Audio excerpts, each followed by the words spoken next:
tawadaasheeda qiimaha iyo qadarinta mudano halkani waa qaybta muuqaalka ee shabakada caalamiga ee Batal News halkan waxaanu maanta waraysi kooban kaga qaadi doonaa Dr. Maxamed Cismaan Fadal oo ah xoghayaha arrimaha dibadda ee xisbiga wadani oo hadda booqasho ku maraya arigan Mareykanka wuxuu soo maray gobolka Washington Seattle haddana wuxuu nala joogaa magaalada Minnesota Ohio oo soo martay nala joogaa magaalada Minneapolis oo iyadana ku shir doona jaaliyada wana warami doona dalkii sidoo kale iyo xisbiga uu ka socdo oo bolisigiisa ama siyaasadiisa uu dadka reer Somaliland iyo taageerayaasha u sharxi doono marka ugu horeysa ku soo dhawaad Dr. Maxamed Batal News aad ba mahadsantihiin salaamaya kulligiin idinka iyo daawadayaasha kulligiin salaamadiin macluuqa adiga mudan marka hore waxaan ugu wartaa xageed socdaalka ka soo bilowday bismillaahir rahmaanir rahiim socdaalka waxaan ka soo bilowday wafdi balaaran baan nahay oo xisbiga wadaniga oo ilaa gudoomiyihii ilaa baarlamaan ilaa dadweynaha xisbiga oo soo baxay dibadda sida dadka reer Somaliland ee qurbaha jooga ay loo waramaan tashadaan xisbiga arrimihiisa baydhnay gudoomiyihii waftigiisii xagga UK bay joogaan una dhinaca North America oo aan Toronto magaalada Toronto kadibna Seattle kadibna Columbus maantana waxaan la joogaa Minneapolis socodkaaga muhiimadiisa ugu weyn ee aad u leeyahay socodka muhiimada ugu weyn leeyahay waxa weeyaan maanta Somaliland waqti هذا يقول ونعكسن تاعي reer Somaliland dadka dibadda iyo dadkooda guduhu siyaasadda iyo dhismaha iyo horumarka dalka ku wada jiraan waxyaabaha Somaliland ka basiib badan tahay waxa kamid ah in dadka gudaha joogaan aan dad iska degay oo ka go'ay ahayn inay tacab badan dalka geliyaan siyaasaddiisana geliyaan dhaqaalihiisana geliyaan marka in hadii goor la isku xidhnaado la isku warramo taa waa inaan Somaliland dadkeedii u warramo inaan wax dibad ma ay xisbiga iyo siyaasadihiisa iyo wixii soo uga warrano gaar ahaan waxa imika taagan oo inuu soo foolo doorashooyin marka doorashooyinka iyo diiwaangelino iyo qabanqaabadoodii iyo caqabadaha hortaagan iyo sidii Somaliland muxuu uga gaashaaman lahay arrimahaas iyo sidii xisbiga aan ugu badhigi lahayn dadka aan taageerayaashiisa uga badin lahayn dadka kalena ku dhiirin lahayn soo galaan arrimahaas ka mid ah waan gartay taageerayaasha xisbiga dabcan meel kasta way joogaan waxaad u wareeg u socotay inta badan si ballaarisaan taageerayaasha intii aad North America maxaa kaaga baxay xisbigiina taageeranta libatada waasa wallahi waxa iga baxay sida dalka gudihiisa xisbiga wadani taageeradiisu aad iyo aad bay ballaaran tahay dhalinyaro ah oo cusub oo dhiig cusub oo soo koraya oo dibad ma dad wax dadka madaxdiisa iyo dadka ku ururay dad aqoon leh iyo dad madax oo dibad ma aan baggage wax la yiraahdo aan arrimo maartay badan aan loo haysanin marka aad bay u balaartay gudaha dibadana intii aan imika arkay anagu markii hore ku kalsoonay isku xirantay Somaliland isku toosan isku doorashayo wax Somaliland dadkeedu ay jecel yihiin halkan way ka muuqataa marka intii aan imina waxa ay muuqatay waxa way muuqdeen horta dadka reer Somaliland inay isku xiran yihiin oo marka hore marka madax iyo xisbi iyo dad wada socdaa yimaadaan in si siman ay u soo dhaweeyaan oo sida caawiyay soo dhaweyseen xisbiguna inuu taageero ballaaran ku leeyahay iyo kalsooni ku leeyahay xagee kale ku qorshaysanaya in tagtid socdaalkaaga wallahi idinka socdaalkii aan Mareykanka ugu soo talagalay saddexda magaalo waaweyn oo saddexda Soomaalidu u badan tahay reer Somaliland oo badan yihiin ayaan ku soo talagalay idinka igu dambeeya oo insha Allah billahi kariim aan si fiican idinku khatibi doonaa kadib waxaan ku noqonayaa Toronto joogay laakiin UK baan tagayaa horta waftigii kale halka joogay baan join garanayaa maanta dalka xisbiga haysta kulmiye muddo soo hayay sanad baa warsan dalal badan xisbiyada mucaaradka u soo jeediyeen maxaad adan siyaasada hore dibadda ka hadalo aslada wad kaga duwanaysaa idinku xisbi ahaan ee dalka ictiraaf tahay haday xiriir caalami tahay aslada wad keenaysaa oo xisbigan uu ka gaabsaday kan سؤال أنا ونحسن Somaliland ضل قرن بس ويان أجندياش أبوه وين dowladda marka loo doorto waxa ugu weyn ee hortaagani kow waa ictiraaf in caalamka saaxiiba laga samaysto in si weyn maaragtay tacab badan la geliyo oo awood badan la geliyo kow waxaan qabaa annagu inaan dowladdii kulmiye dowladdii axmed maxamed maxamed sinaayo inaanay tacabkii loo baahnaa iyo miisaankii la siin lahaa annagu si ka duwan baanu annagu marka hore dadka dal wal oo adduunka aba dad reer Somaliland oo dalka ka booteeya oo u dhashayba buuxa kuwaas horta waanu hawlgelinaynaa oo xagga hore aanu maraynaynaa oo iyaga yaqaan siyaasiyiintoodii ay dooranayeen adduunka vote tab iyo xeeladii inta loo ururiyay reer Somaliland vote-kooda midoobi lahaayeen dadkana dowladda aysan ka uga tori lahaayeen taas waa talo waa wax la geli doono wax kale oo idin sheegaynaa arrimihii berigi dhaweyto imika wadahadal baynu la galnay Soomaaliya wadahadalka dowladda Ingiriiska maalintii hore inuu riixdo dadkeenu way ka urursanaayeen laakiin way inaga kaambeyn garaysay dadka dalan saaxiib dhahay oo aynaan maalinka maanta meesha kaga bixi kareen shir weyn oo caalami ah qabanayay oo de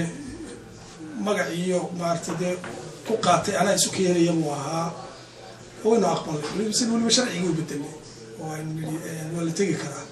rasiin dowladdu ku aaminoon ordo oo hadaba inagu shir gareeyo wadada furan tahay waxaan doonaynaa in Somaliland madaxbannaanideedu ay taab noqoto in iskala kurno way deeahay shirkaas si fiican buu dhacay qodob wanaagsan oo qodob number 6 leeyahay oo inoo soo baxay laakiin takasii muhiimsan waxay ahayd dowlado badan oo reer Yurub iyo caalamka ah oo sponsorisa oo inagu dhex joogay dusha inaga ilaalinaya ayaa marka halka wax ka muuqata wadadii wati laga leexday markii Carabta iyo loo leexday Turkiga loo leexday anuu wax ka duwan baan leeyahay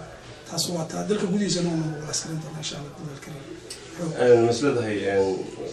وهذا الذي سومالي سومالن يعني في سوق فيه أنا سومالن كفيدي. وتدد وهذا كل بدي واحد مسك سوق كردي كل فهم تحت عفك أنا وحو كان خبرنا. هذا الكود هذا يقول قيمة لي يعني. وتطرق وصل الساعة. قف على الله هذا لين وأنا دعك. لكن وقت أن تبي سوق نقني شوفنا أن تبي قيمة إنه يعني صون نقني مكانتين هذا بس كمان سوى ذكر. حسبيها صدرت عن الاعتراف في قبل الشكل السياسي سومالي. هو يقول قلت الاعتراف كنتي إنه وحنا وحويا والميديا إيمجك يو دبيت ما يو مقعد سومالي لا دي بريها ده يجيب ما هذا الهينيني. قلت وحوي مقعد الميديا بصون نقطي. اعتراف إيرجا قربي كنت بسوق ما عشان في يوم هذا المقام وركبت فيديو تصور نقطة دوار قبل مركا أنا واحد قبا واحد فائدة وين درس بقى ودني ندور المقاطع وقتين مركا واحد وين وواحد ديال الدول قال كرنو دولة إنجليز كوميرتش كرنو دولة ذا كلا كأكتر نقول كرنو هذا إنه جراس روت كسب بلونه يبغى نقول كريس عندنا نقول بالحق سنة نسكت ديمي إنه حق الدولة هو سكب بلونه لكن كنت أقول مهم سنة حين مقعة هو كسر نقضي يدت كسر برامي يعني اعتراف في سوماليلاند يو تبيت بقى أقول مهم سنة وعندنا السياسة الدولة كلها هناك وعندنا بالإيدان كوي دينو كده صدرت جدها سيدة الولد حوضه كابياش تقالها يعني سيدة الولد بدوها صعوني صدرت كده ولا جدا وعند ما بدنا نروح حد الله إحنا تكون أنا كم كان حسين هذه أضمن وجد سئاد وجد وين كارتي كون أكسب المعلوم قبلنا إن الله سبحانه كريم تذكر سمعنا دولة ونكسب وضد شقيستا وضد عند دولة بوحدنا دولة مركورة الشباب دوها قيستا تذكر هم مريسين عشور تذكر ورونيسو وطبعا كبلارن قاب ورونيسو تي هور دولة دي هور والعقد أنا كوسه حرانيسو إن الشعب كعلنيسو وحقوق قبتين مقلتين يعني واحد قرن معي واحد قبتين يمكن عشور طبعا حقوق قبتين هو قرن معي يمكن دولة دوا عرفتين واحد ترى هذا داران بسنة كنان بسنة وضان بسنة دحمان دقينا علمان دقينا waxa imika dalka laga dhisay sheegato kulli hay'adaha caalamka laga dhisay hal daar oo ay ku leedahay anigu maanta idin sheegi karo cashuurtii faraha badneedii berigi dhawood la qaadayna cashuur badan weeyaan arigii baa laga qaaday baabuurtaa laga qaadaa cashuurta waxa la kordhiyey 4 laab iyo 5 laab baa la kordhiyey cashuurta meelo badan cashuurtana waa la qaadaa oo kaga xariifsan yihiin runtii dowladii hore kala maaha dowladii hore cashuur ma qaadan jirin ka aqoon-yahan ahaan dixta laga yimaado bulshada haysa adigu dad badan baa ka hadlaa madura cashuurta kordhinteeda iyo ururinteeda usoo waradaan cashuurta lagu kordhiyo iyo in la soo ururiyo ma tahay wax dowladdu ay wax fiican ay samaysan ma tahay mise dadka tacaddi ku tahay dhinacna waa tacaddi dhinacna dowladnimadu weynay markii hore cashuur lama qaadi jirin dekada wixii ka soo baxay dekadaha wixii ka soo baxay albaabka loo fariisto iyo ariga dhoofayay iyo gela dhoofayay wuxuu dhakada laga saar mooyaan daara laga qaadi jiray cashuurta laga qaadi jiray halib laga qaadi jiray laga qaadi jiray marka horta cashuurta in la nidaamiyo oo nidaam loo sameeyo oo cashuur hagaagsan baysa dawladdu la shaqeynaysa hadaan cashuur qaadanin taas way wanaagsan tahay laakiin inaad dhug yeelato oo aad masaakiinta marka gaariga maxamuulka qaadaya ee cuntada dadka u qaadaya marka cashuurtiisa aad badiso de cuntadii saarneed bad badisa dadka miskiinka ahaa cashuurtiisa marka cashuurtu waa hub aad lagu kala miisaamo oo lagu soo koriyo dadka danyarta lagu soo koriyo oo hadii bayd maayo aad meesha ka bixi karayso cashuur hadaad u kaarbad sida u saarto siyaasad aad u foolxun weeyaan waxaan adigoo dabcan deedaano safarna soo galay marbayna ku dheereeno waxaan doonayaa ku weydiiyo cilaaqaad ka dhaxeeya ama xiriir ninkii dowladda wallahi annaga labada ka dulqaad badan oo ku dhowrna waxaan aad ogtayno مثلا ka qaylinaa war marka dalka siyaasadiisa dibadda مثلا marka Soomaaliya la soo hadlayo war ama nagala tashada oo miiska marka hore ay talo ku tagno ama ku dara xisbiyada qaranku dad bay matalaanay taa horta laga helo marka qof dhuumanaya oo la dhuumanaya ayaa meesha taga wax badan oo naga dhaxeeya ma jiraan baarlamaanka way waxaan isku haysanaa war hay'adaha madax bannaan la faraha laga qaado marka waxay isku weydiin laakiin dalku naga dhaxeeya oo waan anagu madayno oo wixii noo muuqday lagu hagaajinayo laakiin waxna lagu eedayaa inaan aad ugu kullaynin dalkan noo tubna way gudoomiyaha waxaan weydiinayaa doorashooyinkii oo filaysaa inay xilligoodii dhacayaan maxaad ka filaysaa si balbalaadhan baan idinka warrami doonaa waxaan ka qabo habeenka dhow marka idinka hadlaya laakiin waxaan ku leeyahay way dhacayaan sharci celinayaan ma jiro sabab ay dib ugu dhacaan ma jirto ayaan ku leeyahay waqtigeedu waa dhammaaday qofna inuu iska fadhiyo kursi aanu xaq u lahayn xaraan weeyaan berigii hore doorashooyinka lama qaban karaya loo jiray imika waa la qaban karaya waqtigooda ku dhici karaya innagu xisbiyada waan ka diyaar garoobay mana dhici karaya nidaamkan cusub la keenay ee dadka indhahooda la eegayay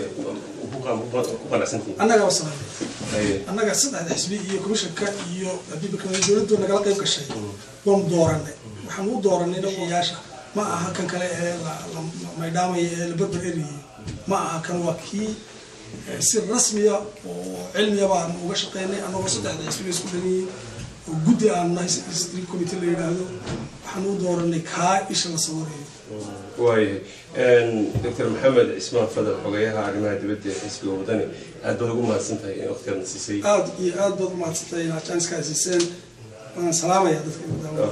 daawadayaal intaa waxaa nagu dhan barnaamijka ama waraysi koobnaa ee aan la yeelanay xogayaha arrimaha dibadda ee xisbiga wadani Dr. Maxamed Ismaan Fadal oo halkan booqasho ku jooga magaalada Minneapolis doctorku wuxuu la kulmi doonaa jaaliyadda Somaliland oo saan hore u sheegnay uu uga warrami doono dalkii iyo xisbiga wadani siyaasadiisaba intaynu ku kulmi doono barnaamijkan oo kala waa anigoo wariye Saciid Jamaal oo maca salaama isma dhaafno. Assalaamu calaykum warahmatullahi wabarakatuh.